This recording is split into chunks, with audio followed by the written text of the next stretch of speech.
Bom, hoje, dia 17 de março, é dia de St. Patrick's, né? Padroeiro da Irlanda e mais, né? Ele se relaciona até a própria identidade da Irlanda, é uma das festas mais populares de uma nacionalidade, né? Impressionante. Então, várias comunidades irlandesas ao longo do mundo, inclusive no Brasil, comemoram a festa do dia 17 de março, né? Inclusive aqui em São Paulo tinha alguns pubs que davam promoção na cerveja. Tomava uma Guinness, ganhava outra. Aliás, a Irlanda é terra de excelente cerveja, também tem bons whiskies e também tem um drink muito bom que é o Irish Coffee, embora tenha se popularizado lá em São Francisco, mas é a criação deles, né? A Irlanda, então, deve muito a São Patrício, né?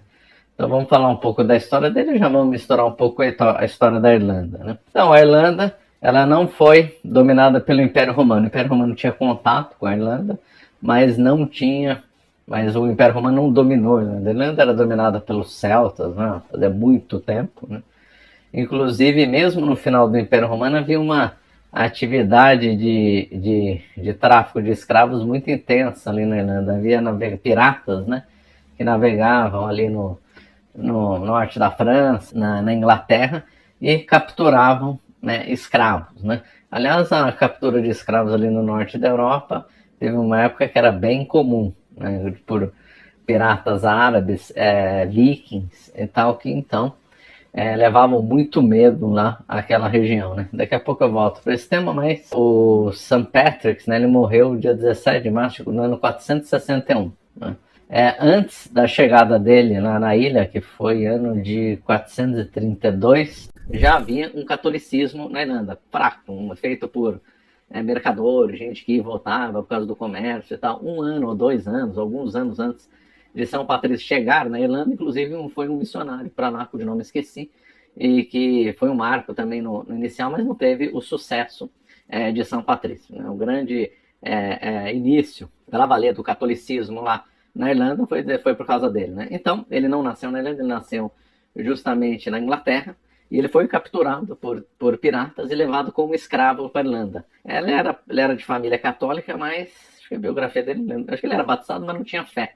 Acho que ele falava quando jovem, ele não tinha fé. Ele escreveu um livro chamado, acho que, Confissões ou algo assim, e no qual ele retrata a vida dele, que ele não tinha fé na juventude. O fato é que ele foi vendido como escravo, trabalhou a serviço de um mestre, como pastor e tal, só que aí nesse momento ele acabou se convertendo e ficando próximo, né? Realizava muito e sofreu muito nessa escravidão, porque ele era de família próspera lá da Inglaterra, né? Que é designação geográfica. Eu acho que nem era da Inglaterra, acho que era do país de Gales. Agora não tenho certeza. E aí então ele sofreu muito nesse período, ele teve uma visão que ele tinha que fugir. Ele acabou fugindo, encontrando um barco, foi para onde hoje é a França. Lá então ele entrou a igreja para valer, né? Se não foi batizado, acabou sendo, mas eu acho que ele já era batizado. Sim. Se tornou bispo e aí sim ele foi enviado para a Irlanda no ano de 432, eu acho, ou 34, agora não lembro mais. E lá o impacto foi realmente impressionante. Ele mudou a Irlanda, essa que é a verdade. A Irlanda era totalmente fragmentada em clãs, havia lá 100 clãs, chamados de tuata, se não me engano.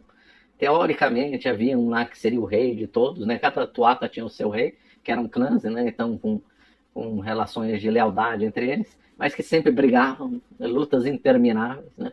Quando o St. Patrick chegou, ou São Patrício, então a Irlanda não tinha nenhum tipo de unidade, era todo mundo brigando contra todo mundo. E ele acabou dando a unidade, só que uma unidade não política, mas uma unidade na fé. Então eram povos que tinham religiões antigas, tinham druidas lá, né? Então havia uma região completamente diferente, e ele acabou convertendo a Irlanda, né? Foi impressionante esse ponto de inflexão lá. Então ele acabou dando unidade para o povo, uma identidade religiosa que eles não tinham, embora a unidade política só veio até muito tempo depois, uns 500 anos depois, durou muito pouco. Aliás, essa fragmentação política ajudou na conquista inglesa, que demorou muito tempo, com muito vai e vem. Vikings invadiram lá, depois foram ingleses, daqui a pouco eu chego nessa história. Voltar um pouco a São Patrício. Então, São Patrício iniciou, então, uma conversão lá, né? Com o tempo foram feitos mosteiros, né? Ele faleceu no ano de 461, lá mesmo, e deixou uma outra Irlanda. Tem um antes e um depois de São Patrício. São muitos milagres associados a ele, da expulsão das cobras, do trevo, da cruz de Malta, a cruz celta, melhor dizendo, e outros, né? E ele já, quando ele chegou, pouco tempo dele chegou, a fama dele já já era grande, né?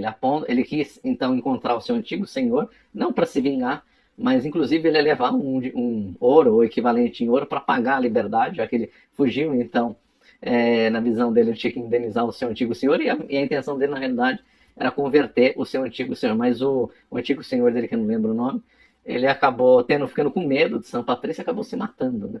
Contas que São Patrício chegou e ainda viu a casa onde ele estava incendiada. Então, uma história aí triste aí do lado do antigo senhor de São Patrício. Então, ele já ficou muito famoso lá, muito poderoso, tinha muito prestígio na ilha, acabou falecendo lá, na Irlanda, e a Irlanda acabou se tornando um colosso, né? Um celeiro de santos e de eruditos. Então foram fundados muitos mosteiros, e enquanto a Europa sofria com as invasões ou migrações bárbaras, e mosteiros foram invadidos e bibliotecas perdidas, a Irlanda preservou boa parte do saber da Idade Média, né? Então, lógico que da Idade Média, do continente europeu, foram levados livros, né, para a Irlanda.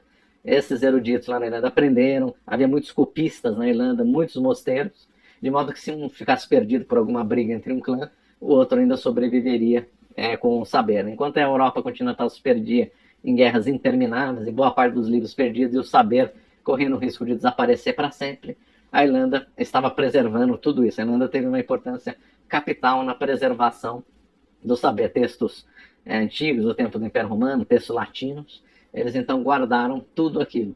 E aí depois, quando a Europa começou a se estabilizar, teve a restauração carolíngia, então muitos irlandeses foram para o continente, levando todo esse saber aí acumulado, né? Tem inclusive um livro que conta bem essa história, eu vou deixar depois aí na descrição, muito interessante, que diz, acho que é como a Irlanda salvou a civilização, alguma coisa assim.